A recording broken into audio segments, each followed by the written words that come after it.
प्रावधान कितने भी सख्त हों, लागू करने वाले की मंशा भी उतनी साफ और सख्त होनी चाहिए। ये वही पश्चिम बंगाल की विधानसभा है जिसमें खड़े होकर उन्हीं ममता बनर्जी जी ने शाहजहां शेख का बचाव किया था। यदि ममता जी की मंशा साफ और सख्त है तो वो कृपया बताएं कि उनके कार्यकाल में कितने फास्ट ट्रैक कोर्ट गठित हुए बलात्कार के मामलों को लेकर। भारतीय जनता पार्टी हर प्रकार के उस संशोधन के पक्ष में है जो महिलाओं को न्याय दिलाने के लिए सख्त कानूनी व्यवस्था का प्रावधान करे। बलात्कार के आरोपियों की सजा दुगनी करने का कानूनी प्रावधान हमारी सरकार ने किया है। नाबालिग बच्चियों के साथ बलात्कार होने पर मृत्युदंड का प्रावधान किया है। साक्ष्य अधिनियम में भी वांछित संशोधन किए गए हैं। परंतु आज जो पश्चिम बंगाल की विधानसभा में दिखा, उसके बारे में मैं कहना चाहता हूं कि ममता जी, कानून में एक से एक सख्त प्रावधान उपलब्ध हैं, परंतु प्रावधान कितने भी सख्त हों, लागू करने वाले की मंशा भी उतनी साफ और सख्त होनी चाहिए।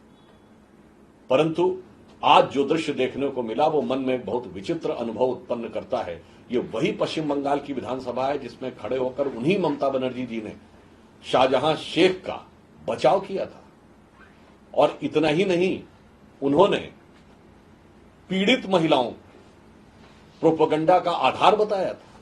वही विधानसभा, वही प्रांत और वही नेता। मैं उनसे पूछना चाहता हूं 2021 के चुनाव के बाद कितनी ही भारतीय जनता पार्टी की महिला कार्यकर्ताओं के साथ बलात्कार की घटनाएं हुई, कितनों के बारे में आपने सजा करा। और यदि ममता जी की मंशा साफ और सख्त है तो वो कृपया बताएं कि उनके कार्यकाल में कितने फास्ट ट्रैक कोर्ट गठित हुए बलात्कार के मामलों को लेकर, जबकि निरंतर अनुरोध किया जाता है। नंबर 2, वो ये बताएं कि आज तक उन्होंने कितने केसेस में कन्विक्शन करा दिया है। वो ये भी बताएं कितने केसेस में चार्जशीट दाखिल कर दी है।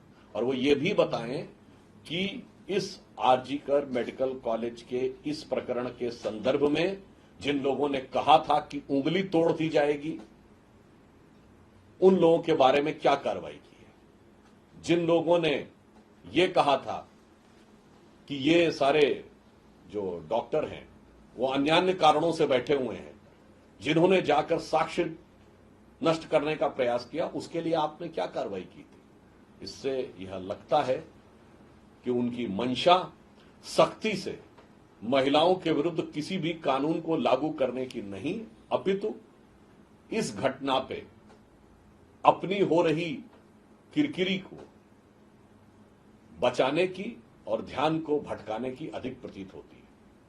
यद्यपि भारतीय जनता पार्टी हर प्रकार के उस संशोधन के पक्ष में है जो महिलाओं को न्याय दिलाने के लिए सख्त कानूनी व्यवस्था का प्रावधान करे। परंतु मैं पुनः यह बात रेखांकित करना चाहता हूं, सख्त कानून के साथ साथ लागू करने वाले की मंशा भी साफ और सख्त होनी चाहिए, जिसका बंगाल में पूरी तरीके से अभाव नजर आ रहा है। If you like this video, then like, share and subscribe to ET Now.